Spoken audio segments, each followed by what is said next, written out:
ইতিমধ্যে ৰাজ্যৰ বিভিন্ন প্ৰান্তত নিৰ্বাচনী বতাহ উঠিছে আৰু এই মুহূৰ্তত মই আহিছোঁ 19 নং ৰৌমাৰী জলেশ্বৰ বিধানসভা সমষ্টিৰ এখন চৰাঞ্চল আৰু এই চৰাঞ্চলত আমি সোমাইছোঁ যিহেতু নিৰ্বাচনী বতাহ গাঁৱে ভূঞে চহৰে বিশেষকৈ চৰে চাপৰিতে বিভিন্ন নিৰ্বাচনী বতাহ বলিছে আৰু মই সামগ্ৰিকভাৱে এই চহৰৰ দৃশ্য দেখুৱাম আৰু এগৰাকী যুৱ প্ৰাৰ্থীৰ সৈতে আমি কথা পাতিম। তেখেতসকলে নিৰ্বাচনী ইতিমধ্যে বিভিন্ন গাঁৱে ভূঞে গৈছে আৰু ভোটাৰৰ কাষলৈ যাবলৈ চেষ্টা কৰিছে। এই যুৱ প্ৰাৰ্থী আমি যিহেতুকে সকলো প্ৰাৰ্থীৰ ভাষ্য ল'বলৈ চেষ্টা কৰিছে। এগৰাকী যুৱ প্ৰাৰ্থী আছে। কেনেকুৱা ৰাইজৰ ওচৰত যে গৈ আছে আপুনি কেনেকুৱা দেখিছে ৰাইজৰ সঁহাৰি? নমস্কাৰ, আসসালামু আলাইকুম। প্ৰথমতে মই ধন্যবাদ জ্ঞাপন কৰিছোঁ আপোনাৰ গ্ৰাউণ্ড আপডেট নিউজ চেনেলটো, আৰু যিসকলে এইটো চাই আছে সেইসকলে ভালকৈ গম পাব।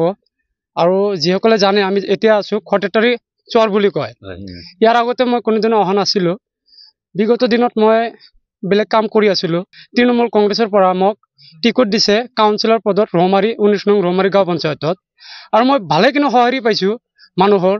কাৰণ আমি গাঁৱে ভূঞে ঘূৰি আছোঁ, আপোনালোকে দেখাব পাৰিব এইবোৰ যিবোৰ অঞ্চল আছে এইবোৰ একদম দুৰ্নীতি মানে লোট হৈ আছে। আপোনালোকে বিভিন্ন নিউজ চেনেলত চাই কেতিয়াবা 10 লাখ টকা, কেতিয়াবা 15 লাখ টকা, কেতিয়াবা এটা বান, বহুত কিবা কিবি ওলাই থাকে।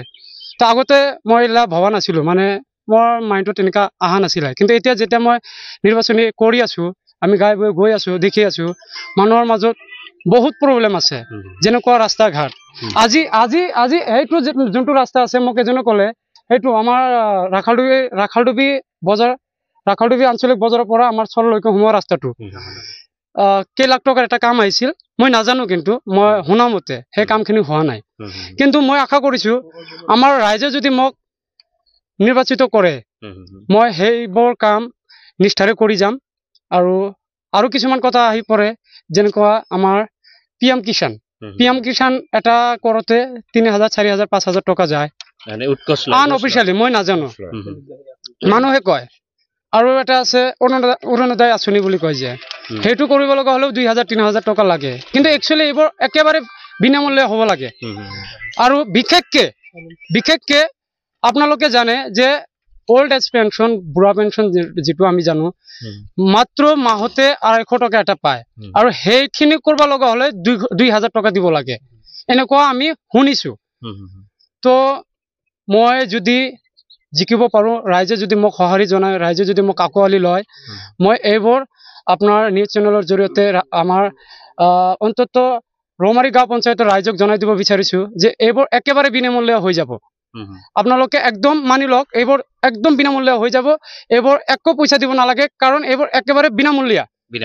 চ' মই এইখিনি কৰাৰ চেষ্টা কৰিম, আৰু মই আমাৰ ৰৌমাৰী গাঁওবাসীক কম যে আপোনালোকে মোক এবাৰ সুবিধা দিয়ক, যুৱ সমাজক এবাৰ সুবিধা দিয়ক। যিকোনো কাম এটা কৰোঁতে যদি আমি কওঁ যে যুৱ সমাজটো আগুৱাই আহিব লাগে, এই ৰাজনীতিৰ দিশত আমাক পিছ পৰি যাতে নাৰাখে, এই দিশত অলপ চিন্তা চৰ্চা কৰি আমাক আগুৱাই যাবলৈ সহায় কৰক। আপোনাৰ ধৰক এইটো তৃণমূল কংগ্ৰেছ জোৰাফুল এই অঞ্চলবোৰত নতুন, মানে একেবাৰে নতুন। তো সেই হিচাপত ভোটাৰক কি ক'ব, মানে ভোটাৰ ৰাইজক মই অনুৰোধ কৰিব বিচাৰিছোঁ, আৰু অনুৰোধ কৰি কৈ আছোঁ যে আপোনালোকে এবাৰ আপোনালোকে বহুত দলত ভোট দি চাইছে, মোক এবাৰ চান্স দিয়ক, এবাৰ সঁহাৰি দিয়ক। আমি জিকি কি কৰিব পাৰোঁ এবাৰ চাই লওক। আচলতে প্ৰেক্টিকেলি যিবোৰ অসুবিধা জনসাধাৰণৰ দৈনন্দিন, বিশেষকৈ ৰাস্তা ঘাটৰ পৰা আৰম্ভ কৰি এই চৰাঞ্চলত, মই বিগত বহু সময় আগতে এই চৰাঞ্চলত ব্যাপক পৰ্যায়ত দুৰ্নীতি হৈছে ৰৌমাৰী গাঁও পঞ্চায়ত, সেই বিষয়ে ক'লে যে ৰাস্তা ঘাটৰ পৰা আৰম্ভ কৰি বিভিন্ন আঁচনিৰ বৃদ্ধা পেঞ্চনৰ পৰা আৰম্ভ কৰি PM কিষাণ বিভিন্ন দুৰ্নীতি কৰিছে। আচলতে তেখেতে কৈছে নিৰ্বাচিত কৰিলে এইবোৰ সমস্যা সমাধানৰ চেষ্টা কৰিম। মই এগৰাকী জ্যেষ্ঠ ব্যক্তি, তো কেনেকুৱা খুৰা আপোনালোকে এই নেতাগৰাকীক লৈ কেনেকুৱা আশাবাদী? নেতাটা চেংৰা মানুহ না, এইকাৰণে ইয়াক সুবিধা দিলে ৰাইজৰ কাম হ'ব বুলি আশা কৰি আমি তাৰ পাছত আছোঁ আৰু কি।